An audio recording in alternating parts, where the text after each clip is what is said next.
Abra sua Bíblia no livro de Números. Números 21. Nós vamos estar lendo dos versos 4 ao 9. Números 21. Versos 4 a 9.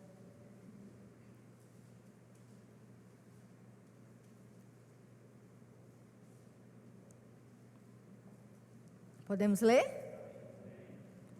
Diz assim: Então, partiram do Monte Ó, pelo caminho do Mar Vermelho, a rodear a terra de Edom, porém o povo se tornou impaciente no caminho. E o povo falou contra Deus e contra Moisés: Por que nos fizestes subir do Egito, para que morramos neste deserto, onde não há pão nem água, e a nossa alma tem fastio desse pão vil? Então o Senhor mandou entre o povo serpentes abrasadoras, que mordiam o povo, e morreram muitos do povo de Israel. Veio o povo a Moisés e disse: Havemos pecado, porque temos falado contra o Senhor e contra ti. Ora ao Senhor que tire de nós as serpentes. Então Moisés orou pelo povo. Disse o Senhor a Moisés: Faze uma serpente abrasadora, ponha sobre uma haste, e será que todo mordido que a mirar viverá. Fez Moisés uma serpente de bronze e a pôs sobre uma haste. Sendo alguém mordido por alguma serpente, se olhava para a de bronze, sarava. Vamos orar? Senhor, que privilégio de nós estarmos aqui na Tua casa. Obrigada por tudo, Senhor. Nós queremos Te pedir nesta noite, fala aos nossos corações. Edifica, Senhor, a Tua igreja. Me ajuda a expor a Tua palavra com clareza, com simplicidade, com humildade, com temor, com graça e com misericórdia. Deus, e que tudo que nós possamos ouvir esta noite, nós possamos ter o desafio de colocar em prática. Fala com a Tua igreja, é isso que eu te peço, em nome de Jesus. Amém. Irmãos, para a gente entender esse texto que nós lemos, a gente precisa voltar um pouco à história de Israel. Eu acredito que todos nós aqui conhecemos um pouco da história do povo de Deus no deserto. A Bíblia nos diz que Israel passou 430 anos cativo no deserto, no Egito. O povo clama ao Senhor e Deus levanta Moisés, e Moisés vai ali até Faraó, e Deus endurece o coração de Faraó. Deus manda as 10 pragas, até que quando na 10ª praga, que todo o primogênito dos egípcios morre, aí Faraó não suporta e diz a esse povo que vá. E a Bíblia diz que Deus, Ele tira o seu povo ali do Egito. Você não precisa abrir, mas Êxodo 12:37 vai dizer assim: Assim partiram os filhos de Israel de Ramassés para Sucote, cerca de 600.000 a pé, somente de homens, sem contar mulheres e crianças. Saíram ali do Egito 600.000 homens, fora mulher e criança. Mas qual era o destino? Eles não estavam saindo por sair. No coração do povo tinha uma convicção: nós fomos libertos do Egito e uma terra nos espera. Essa terra era a terra de Canaã, a terra que tinha leite, que tinha mel, a terra prometida a Abraão, a Isaac e a Jacó. O povo tinha no seu coração um destino certo: eles iriam parar na terra de Canaã.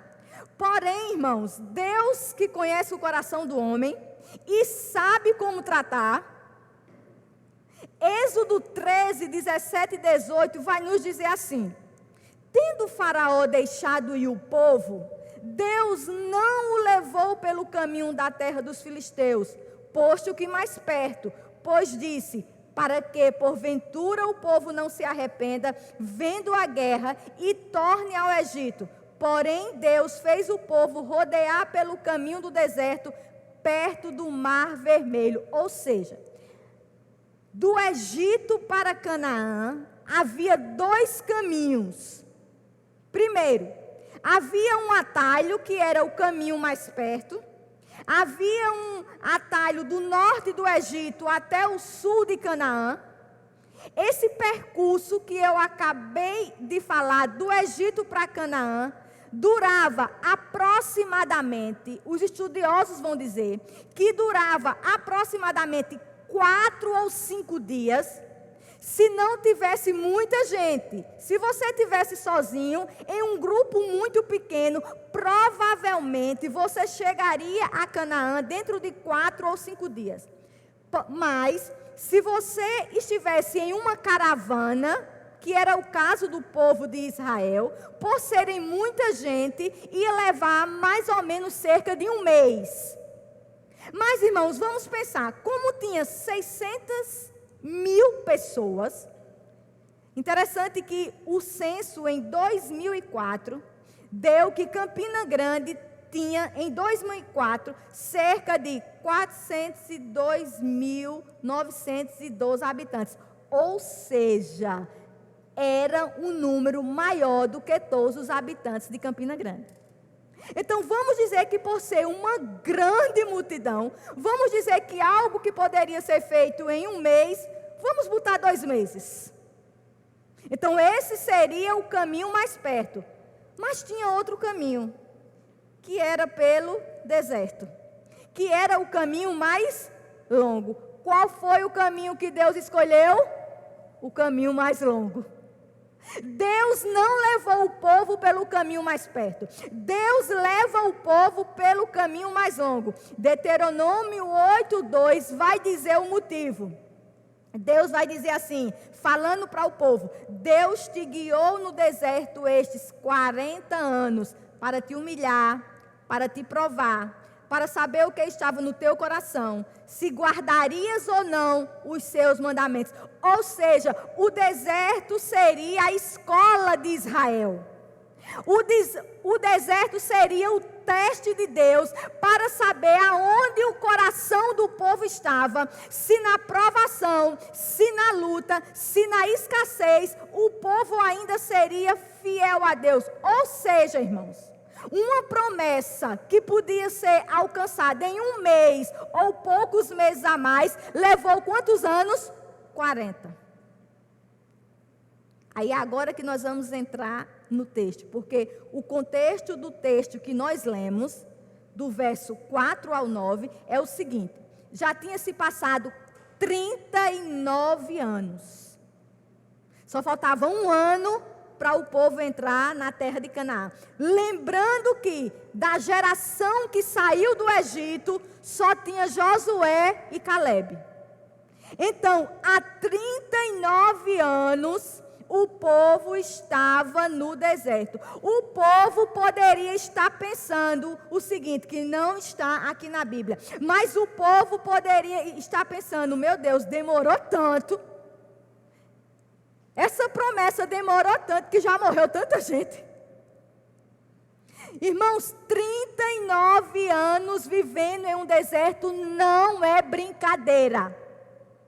O deserto de hoje não é o deserto desse contexto aqui. Hoje nós vemos que existe até acampamentos luxuosos no deserto. Todo rico que se preza vai para Dubai. Né? Quem não for para Dubai não é rico. Né? E os roteiros turísticos já têm esse trajeto, né, que Dubai é muito próximo de um deserto, e nesse deserto tem acampamento, tem tendas que são semelhantes a um motel 5 estrelas. Não é esse deserto que nós vemos hoje. O deserto aqui era terrível. Os historiadores vão dizer que o deserto da Bíblia era uma região de água salgada, palmeiras e águas sem frutos, e terra cheia de serpentes e cobras. Ou seja, o deserto tinha muitos desafios e perigos. Aí esse contexto que nós lemos aqui é que faltava pouco para esse povo que estava ali andando há 39 anos entrar na terra prometida. Mas o povo, mais uma vez, vai demonstrar fraqueza, murmuração, ingratidão, que é tipo de um povo rebelde. Só que eu quero aqui fazer uma observação. Eu e você somos iguais a esse povo. Eu acho que talvez pior. Porque nós temos eles como exemplo e não aprendemos.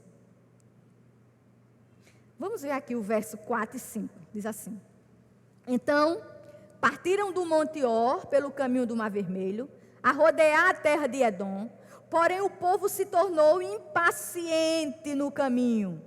E o povo falou contra Deus e contra Moisés: Por que nos fizeste subir do Egito para que morramos neste deserto, onde não há pão nem água? E a nossa alma tem fastio desse pão vil. Irmãos, eu estava meditando essa semana e eu disse: Senhor, tem misericórdia de mim. Porque nós vamos ver aqui a ingratidão e a impaciência do povo de Deus.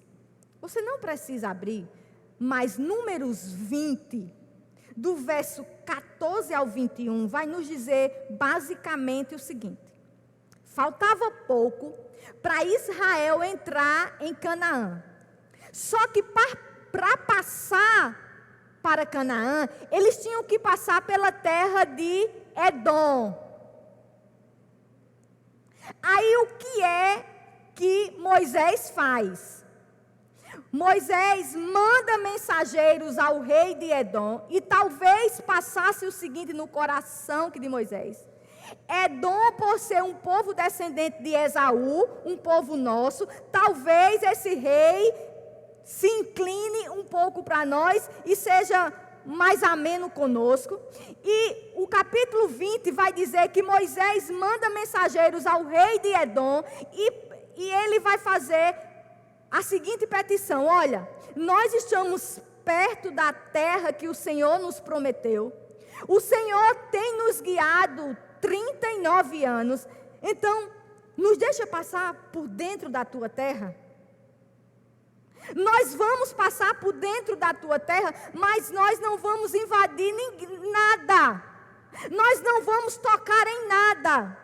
Nós não pegaremos nem a água do poço. Se a gente precisar de água, a gente compra. E nós vamos passar o mais rápido possível. Sabe o que foi que o rei de Edom disse? Vocês não vão passar por aqui. O povo ia ter que arrodear, ia fazer um caminho mais longo. Irmãos, vamos pensar. Se você ler o capítulo 20, vai dizer também que aconteceu isso. O rei de Edom não queria, não permitiu que eles passassem. Miriam tinha morrido. Foi no capítulo 20 que Moisés feriu a rocha, e Moisés já sabia que não ia entrar na terra prometida. Foi no capítulo 20 que Arão morreu, e a Bíblia vai nos dizer que o povo chorou 30 dias por Arão, ou seja, o povo estava fragilizado. O povo estava emocionalmente abalado por tantos acontecimentos. E agora, para completar, o rei de Edom não deixa eles passarem pela terra para chegar em Canaã, a terra tão prometida. Com isso vem o quê? A impaciência. E da impaciência vem a murmuração. E da murmuração vem a ingratidão. São aquelas situações que a gente está que não aguenta mais, que não suporta mais. Acontece algo pior, e a gente diz, para completar ainda, vê isso, não, eu não aguento mais não. Eu estou no meu limite. O povo estava no limite. E o povo se torna impaciente. É isso aqui que o verso 4 diz. Porém, o povo se tornou impaciente no caminho. Irmãs, o que é impaciência? É a capacidade de aceitar as coisas que você não pode mudar. A gente fica impaciente porque a gente é carnal, porque a gente não confia em Deus. Mas a gente sabe que tem coisa que eu e você não pode mudar. A minha filha segue que uma moça, siga ela, chamada Arielle. Eu acho que é esse nome. Ela é muito conhecida na educação assim, que domiciliar. Ela tem 31 anos. E há poucos meses ela foi diagnosticada com câncer do intestino, 31 anos, com metástase no fígado, 4 filhos. A filhinha mais nova tem 9 meses. Mas essa jovem, porque uma pessoa de 31 anos é jovem, essa jovem tem dado uma lição de serenidade, de conforto em Deus. E esses dias, assim que Júlia me mostrava, que fizeram uma pergunta para ela, dizendo: o que você mais teme nessa doença? Ela disse: o que eu mais temo nessa doença é murmurar do que Deus tem para mim. Aqui o povo se tornou impaciente no caminho. Era como se o povo dissesse assim: eu não aguento mais não. 39 anos e a gente ainda vai ter que ir por um caminho mais difícil, a gente vai ter que ir por um caminho mais pedregoso, tendo um caminho mais fácil, chega. E a impaciência faz com que eu e você murmure. A impaciência faz com que eu e você seja ingrato, porque é isso que nós vamos ver aqui no verso 5. E o povo falou contra Deus e contra Moisés: por que nos fizeste subir do Egito para que morramos nesse deserto, onde não há pão nem água, e a nossa alma tem fastio desse pão vil? Irmãos, que coisa terrível. Deixa eu fazer uma pergunta para vocês. Apesar de todos os perigos do deserto que eu falei aqui, quem sempre guiou o povo de Deus? Ele mesmo. A Bíblia vai dizer que o Senhor os acompanhou todos esses anos. Se nós fôssemos comparar o Deus de Israel com os deuses pagãos, não era costume nenhum deus pagão, Baal, Dagon, Moloque, nenhum deus acompanhava o seu povo. O Deus desse povo pagão ficava em um lugar fixo, mas o povo de Israel estava experimentando a presença de Deus no deserto, porque o nosso Deus, ele é onisciente e ele é onipresente. Ele está conosco aonde nós estejamos. Mas o povo não percebia isso. O nosso Deus não é o Deus dos muçulmanos. Todo bom muçulmano precisa ir, nem que seja uma vez em Meca, lugar aonde Maomé nasceu. Porque dizem eles que lá tem a Caaba, que é uma pedra que Deus enviou a Abraão para a remissão dos pecados. A gente não precisa disso. Alguns católicos, fazem o caminho de Compostela, ali na Espanha, que, segundo eles dizem, é o lugar onde os restos mortais de Tiago estão. Então, eles vão descalços, vão com mochila nas costas, ficam lá nas coisas. A gente não precisa disso. Porque o nosso Deus está conosco todos os momentos. E a murmuração e a ingratidão do povo estava fazendo com que o povo não percebesse isso. Ele esteve com o povo, inclusive no deserto. Irmãos, aí eles vão murmurar primeiro contra Deus, segundo contra Moisés. A murmuração deles, a impaciência deles. Eles esqueceram da travessia do Mar Vermelho. Eles esqueceram da nuvem de dia que protegia eles do sol e da coluna de fogo à noite que esquentava e afugentava das próprias serpentes e de animais. Esqueceram das roupas que nunca se estragaram. Durante 40 anos a roupa do povo nunca se estragou e nem as sandálias dos pés estouraram. E a Bíblia vai dizer aqui que o povo fala contra Deus e contra Moisés. Irmãos, Deus tenha misericórdia de mim, Deus tenha misericórdia de você, porque quando a gente murmura, quando a gente é impaciente, primeira pessoa que a gente peca é contra Deus. Quando a gente murmura do marido, quando a gente está impaciente, é como se a gente dissesse: eu não queria esse não, quem me deu esse foi tu. Quando a gente murmura contra qualquer situação, a gente está querendo dizer a Deus que o que Deus escolheu para nós não é bom. Por isso que eles pecam primeiramente contra Deus e depois contra Moisés. E vem pior aí o verso 25, quando ele diz: por que nos fizeste subir do Egito para que morramos neste deserto, onde não há pão nem água? Mentira, irmãos. No deserto tinha água. O deserto tinha pão. Eles estavam mentindo. Êxodo 17:6 vai dizer assim: eis que estarei ali diante de ti sobre a rocha em Horebe, ferirás a rocha e dela sairá água e o povo beberá. Moisés assim o fez na presença dos anciãos de Israel. Eles estavam mentindo, eles estavam dizendo que eles nem tinham água e nem tinham pão, e Deus tirou água da rocha. Êxodo 16:35 vai dizer: e comeram os filhos de Israel maná 40 anos, até que entraram em terra habitada. Tinha pão sim. Eles todo dia, no amanhecer do dia, iam colher o seu maná. Tinha pão para todo mundo, nunca faltou. Era mentira. Deus deu a provisão diária, Deus nunca faltou. Mas sabe o que era que eles estavam fazendo aqui agora? Sabe como era que eles estavam chamando o maná? E a nossa alma tem fastio desse pão vil. Esse pão vil, quando vai para o grego, para o sentido, é esse pão desprezível. Você tem noção disso?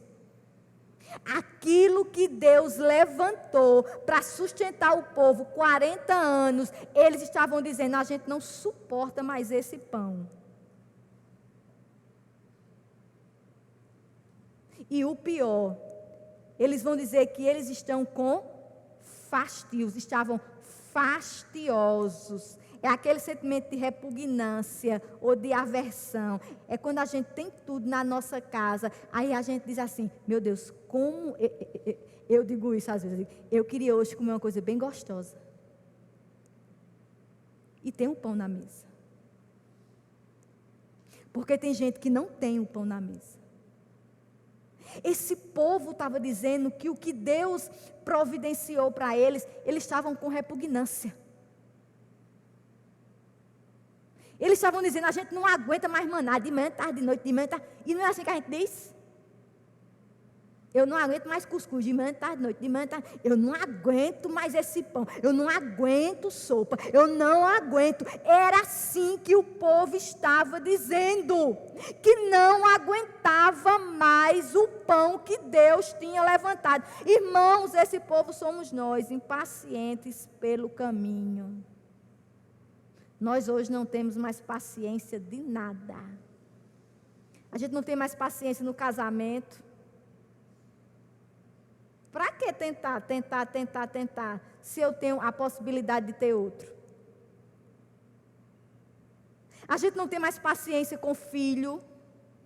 Sabe por que seu filho é viciado em celular? Porque você não tem paciência para tomar conta.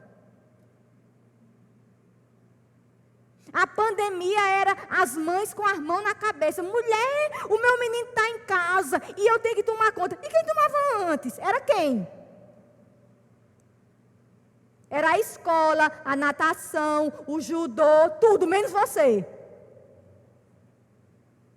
Não temos mais paciência. Não temos mais paciência com nada. Irmãos, o pão providenciado por Deus não nos satisfaz mais.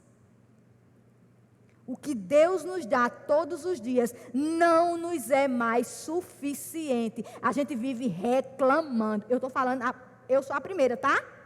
Eu sou a primeira da fila.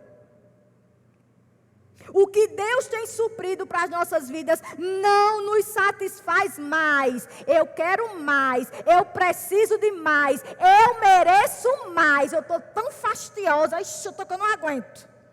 Não aguento mais essa minha vida. A minha vida que não é igual às celebridades. A minha vida que não é igual à rede social. Que vida sem graça. Estavam renegando o maná. E a gente sabe que aqui era uma tipificação do Cristo. Porque Jesus, em João 6,51, disse: eu sou o pão vivo que desceu do céu. Estamos fastiosos de tudo. Queremos todo dia algo diferente. Irmãos, eu já não sei cozinhar muito. Aí eu deixei em casa, hoje tem o quê? Me mata. Eu digo a mesma coisa. Porque a gente quer sempre algo, né? A gente não vê isso. Rotina não é vista mais como provisão de Deus. Não é verdade? Rotina é ruim. A gente não quer mais. E veio uma pandemia para a gente poder dizer como eu era feliz e não sabia na minha rotina. Rotina já não é mais algo bom. O meu casamento tem que ser diferente todo dia. Você está assistindo filme demais. A palavra tem que ser diferente todo culto. O culto tem que ser diferente. Olha, quando eu chego para pregar em determinada igreja, que o povo diz assim a mim: Janeide, o culto hoje é diferente. Eu digo: o negócio aqui não presta. Tem que ser diferente. A gente está atrás de novidades. A pregadora hoje que arranca que multidões, é uma que traz um barco para o púlpito, é uma que traz uma cabana, é uma que traz um chuveiro, e está lotando e o povo gosta. Porque a gente gosta de coisas diferentes. O povo não estava mais satisfeito com o seu pãozinho que Deus estava mandando todos os dias, mas nunca faltou. Verso 6. Então, o Senhor mandou entre o povo serpentes abrasadoras, que mordiam o povo, e morreram muitos do povo de Israel. Vem em resposta ao que, irmãos? O julgamento de Deus. Aí um comentarista falando sobre esse verso vai dizer assim: aqueles que clamam sem motivos, recebem justos motivos para clamar. É como se Deus estava dizendo: estão reclamando? Pois eu vou dar motivo agora para vocês. Estão achando ruim? Pois eu agora vou dar motivo para vocês chorarem. Estão chorando de graça? Pois eu agora vou dar motivo para vocês chorarem de verdade. Irmãos, 39 anos Deus livra seu povo das serpentes do deserto. Deuteronômio 8,15 vai dizer assim: que te conduziu por aquele grande e terrível deserto de serpentes abrasadoras e de escorpiões. 39 anos Deus livrando o povo de serpentes abrasadoras e de escorpiões. Mas agora reclamaram, aí Deus diz: pois vocês agora vão ver o que é quando eu saio do meio. Estão dizendo que eu não tomo conta, pois vocês agora vão ver quando eu decido pelo menos me afastar um pouquinho. A Bíblia vai dizer que eles ali começam a serem picados por serpentes, que no hebraico significa sirafes. Irmãos, sabe por que eram abrasadoras? Olha que coisa terrível. Essas serpentes, quando picavam, inflamavam o corpo. A dor era semelhante a uma queimadura. Eu lembro que Kézia dizendo, ela foi queimada na mão, e ela disse: Janeide, era semelhante à dor de ter um menino. Ela disse que chorava, ela disse que gritava. Queimadura de 2º grau. E quando elas picavam, a dor era semelhante a uma queimadura. Imediatamente causava febre alta e trazia uma sede insaciável. Imagina aquele povo sendo picado por isso. Deus ali manda dor, Deus manda sofrimento, mas ali era para resgatar o seu povo. Sofrimento no cristianismo não é karma. Sofrimento no cristianismo não é a ira dos ancestrais e dos deuses que está fazendo para punir o povo. Sofrimento no cristianismo é aperfeiçoamento, é amor, é graça, é misericórdia.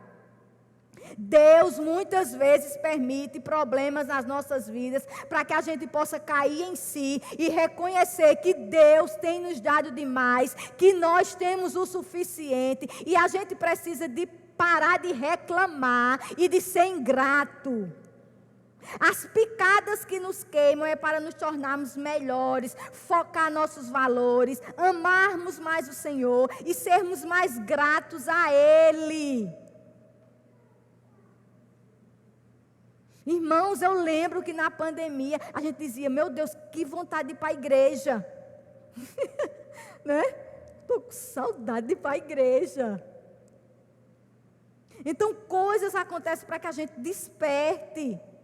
Haverá muitas serpentes abrasadoras no nosso caminho. Mas eu quero dizer uma coisa para você. Deus já providenciou o meio da graça. Deus já providenciou o meio da graça. E Deus ali levanta serpentes abrasadoras para punir o seu povo. Mas que maravilha. Olha o que é que acontece no verso 7. Veio o povo a Moisés e disse, havemos pecado, porque temos falado contra o Senhor e contra ti. Ora ao Senhor que tire de nós as serpentes. Então Moisés orou pelo povo. Não resta dúvida aqui que a resposta do povo foi uma resposta com indícios de arrependimento. Aí talvez você diga, claro, Janeide, porque diante de umas serpentes abrasadoras, sim, irmã, mas aí é outra questão. A questão é que quando vier a dor, a gente tem que recorrer a quem? A Deus. Quando vem os dias difíceis, a gente precisa se arrepender. E nós vamos ver nesse versículo que houve indícios de arrependimento. Por quê? Porque a primeira coisa que o povo fez foi o quê? Veio o povo a Moisés. O povo ali imediatamente reconhece Moisés como líder. Imediatamente o povo reconhece Moisés como homem de Deus. Diferente lá que da rebelião de Corã, Datã e Abirão, que a primeira coisa que eles disseram foi, por que é que Deus só usa você? Então a gente vê aqui que houve arrependimento do povo, porque o povo vai a Moisés. Moisés ali era o intercessor entre Deus e o povo, era o mediador entre Deus e o povo, e eles reconhecem que Moisés era líder, e Moisés podia orar ao Senhor, e o Senhor poderia fazer algo por eles. E eles dizem assim, pecamos contra Deus e contra ti. Reconhecimento de pecado. Reconhecimento das falhas. É isso muitas vezes o que falta em nós. Reconhecimento das nossas murmurações. Reconhecimento das nossas ingratidões. Reconhecimento das nossas impaciências. Nossos pecados primeiro é contra Deus e depois é contra o próximo. Às vezes até a gente consegue pedir perdão a Deus. Mas pedir perdão a outro é mais complicado, né? A gente diz, eu já fiz a minha parte. Eu já pedi a Deus. Irmãos, imagina se nós atacássemos alguém. Eu vou dar um exemplo. Imagina se eu detonasse Angélica moralmente, difamasse Angélica na congregação. Eu me arrependesse, pedia perdão a Deus, pedia perdão que a Angélica, mas eu também precisava pedir perdão a quem eu falei. A gente não faz isso. Duvido. A gente chegar e dizer, Jânio, eu falei que de Angélica, tu me perdoa? A gente difame, ó. A difamação já está aí que role. A gente não tem mais nada a ver. Pediu perdão a Deus, pediu perdão a Moisés. Moisés, nós pecamos contra Deus e contra ti. E pede para Moisés interceder por eles.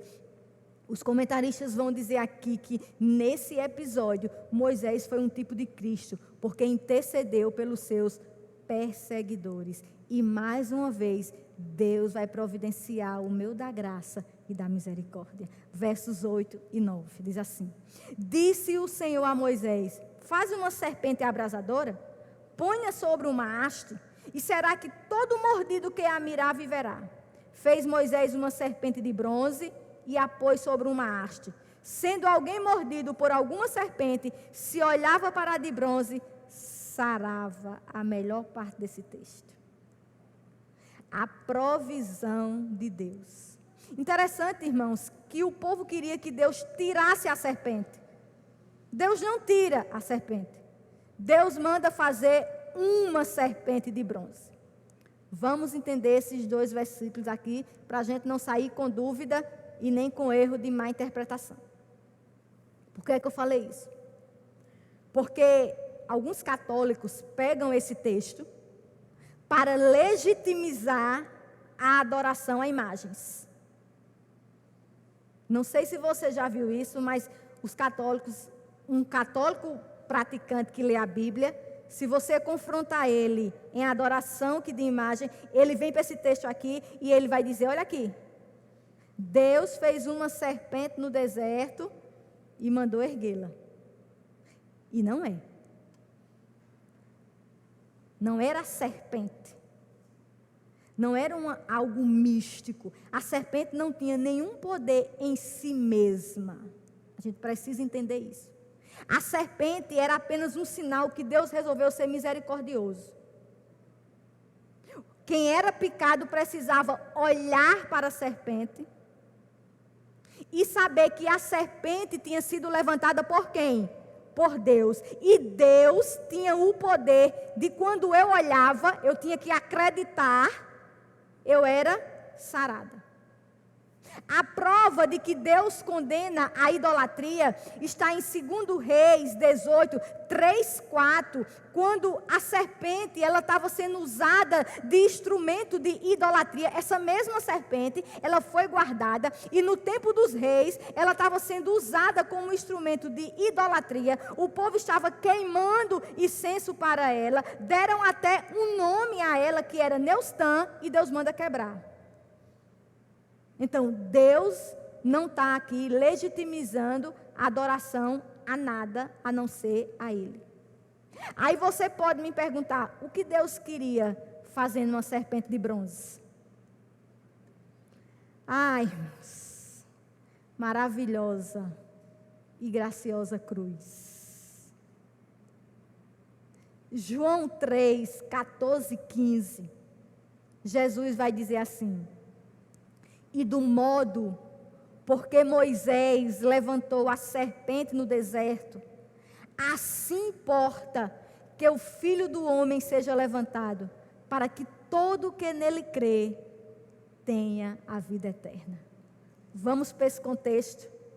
Nicodemos procura Jesus às escondidas e diz a ele: olha, ninguém faz o que você faz se não tiver parte com Deus.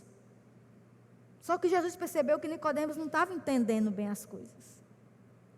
Aí Jesus diz: quem não nascer de novo, não pode ver o reino de Deus. Como assim, Senhor? Eu tenho que entrar na minha mãe de novo, no ventre da minha mãe, para poder nascer de novo? Aí Jesus vai dizer, olha, em outras palavras, novo nascimento e vida eterna, se não for focado na cruz. Porque assim como Moisés levantou a serpente no deserto,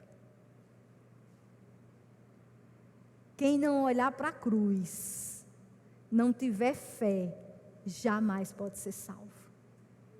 Nós sabemos que todo o Velho Testamento é uma preparação para o novo. A serpente, irmãs, era um prenúncio de Cristo. A serpente ali no deserto apontava para Cristo. Números 21 é um tipo profético da futura ascensão do Filho do Homem. O diabo é a velha serpente. Nós fomos picados pelo pecado. O pecado dói, o pecado nos adoece, o pecado nos mata. Mas semelhante à serpente, Cristo foi levantado. Ali no Gólgota, Cristo foi posto numa cruz. Ele foi levantado para que todos pudessem ver. E quando nós que somos picados pela serpente, o pecado, a serpente nos picou, mas quando nós olhamos para a cruz do Calvário e nós acreditamos no sacrifício de Cristo na cruz, nós somos sarados e nós temos vida eterna. Esse levantar tem dois sentidos, de ser crucificado e de ser glorificado. O povo no deserto precisava contemplar a cruz, ou seja, precisava contemplar a serpente. Hoje nós precisamos contemplar com os nossos olhos espirituais. A cruz está vazia, mas antes dela estar vazia, houve um Cordeiro de Deus que pagou os nossos pecados, que se fez maldição por nós, que tomou sobre si as nossas dores e as nossas enfermidades. E quando disse está consumado, ele estava pagando o escrito de dívida que eu e você tínhamos com Deus. Era impagável, nós não tínhamos condições de pagar, mas ele disse está consumado e nós fomos justificados. A mensagem de salvação para essa geração ingrata, impaciente e murmuradora é: olhe para a cruz. Os púlpitos hoje não pregam mais olhe para a cruz, porque cruz é sofrimento, cruz é renúncia, cruz é derramamento de sangue, cruz é morte, e morrer dói, e morrer traz luto, e morrer traz pranto e choro. Mas a mensagem do Evangelho é: olhe para a cruz. A serpente de bronze trouxe cura para quem a olhasse levantada. Cristo crucificado nos trouxe vida eterna. Ele foi levantado na cruz. E o homem é salvo ao olhar para a cruz. O aspecto agora é a fé. É ouvir o Evangelho e crer. Primeiro reconhecemos que somos pecadores. Depois olhamos para Jesus. Não quero aqui criar polêmica. Mas antes da fé, vem o arrependimento.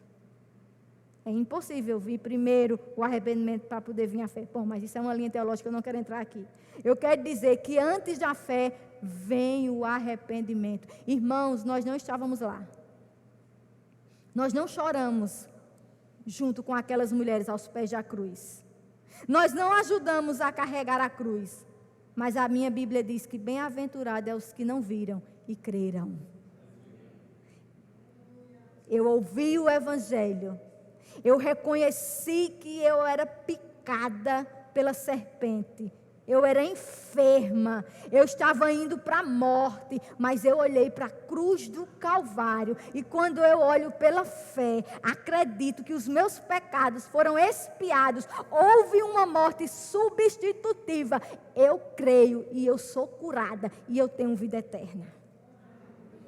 Olhe para a cruz. Muitas vezes, sabe, que nos dizem, olhe para a denominação. Não. Olhe para o líder. Não. Olhe para você mesmo. Não. Quando nós olhamos para a cruz, nós temos a capacidade de escolher uma denominação saudável. Nós temos a capacidade de escolhermos o líder saudável. E nós não olhamos para nós mesmos. O segredo é, olhe para a cruz. A solução é, olhe para a cruz. Aquela haste foi levantada ali. Nós estávamos nos desertos das nossas vidas. Nós éramos picados pela serpente. O pecado doía, queimava. Mas nós olhamos para aquele alto que dá para todo mundo ver. E nós fomos curado. A cruz nos justifica, a cruz nos salva. Na cruz um justo morreu por um injusto. Na cruz houve redenção, eternidade, esperança. Na cruz houve o Filho de Deus morto em seu lugar. Na cruz a justiça de Deus foi satisfeita. Se você nunca olhou para a cruz, olhe hoje. Se você já olhou para a cruz, não deixe de olhar. Olhando firmemente para o autor e consumador da nossa fé, Jesus Cristo, que em nome da alegria que lhe estava proposta, suportou as afrontas, suportou a cruz, para que a nossa alma não venha a desanimar. Assim como Moisés, erga a cruz, pregue o evangelho. O que deve aparecer não é você, é a cruz. É na cruz que é a salvação. Querem tirar o evangelho da cruz. Querem tirar o foco dos crentes da cruz. A nossa solução está na cruz. Isaías 45, 22 diz: olhai para mim e sede salvos. A cura não vem de nós, a cura vem da providência de Deus. Ele providenciou o cordeiro para ser sacrificado. Cruz é graça e misericórdia. Hoje comemoramos a Páscoa. Páscoa é ressurreição, mas antes da ressurreição teve que ter a cruz. Antes da coroa teve que ter a coroa de espinho. Antes da vitória, teve que ter o derramamento de sangue. Olhe para a cruz. O povo no deserto, quando olhava para aquela serpente, a serpente de bronze, o povo ficava curado. Que a gente possa, nessa caminhada que nos foi proposta, olhar para a cruz. Eu quero terminar aqui. Eu não tenho a petulância de cantar, senão não fica ninguém aqui, tá? Mas eu quero terminar recitando essa música, muito conhecida. Rude cruz se erigiu, dela o dia fugiu, como emblema de vergonha e dor. Mas contemplo esta cruz, porque nela Jesus deu a vida por mim, pecador. Desde a glória dos céus, o Cordeiro de Deus, ao Calvário, humilhante baixou. Essa cruz tem para mim atrativo sem fim, porque nela Jesus me salvou. Nesta cruz padeceu e por mim já morreu, meu Jesus, para dar-me o perdão. E eu me alegro na cruz, dela vem graça e luz para minha santificação. Eu aqui com Jesus, a vergonha da cruz, quero sempre levar e sofrer.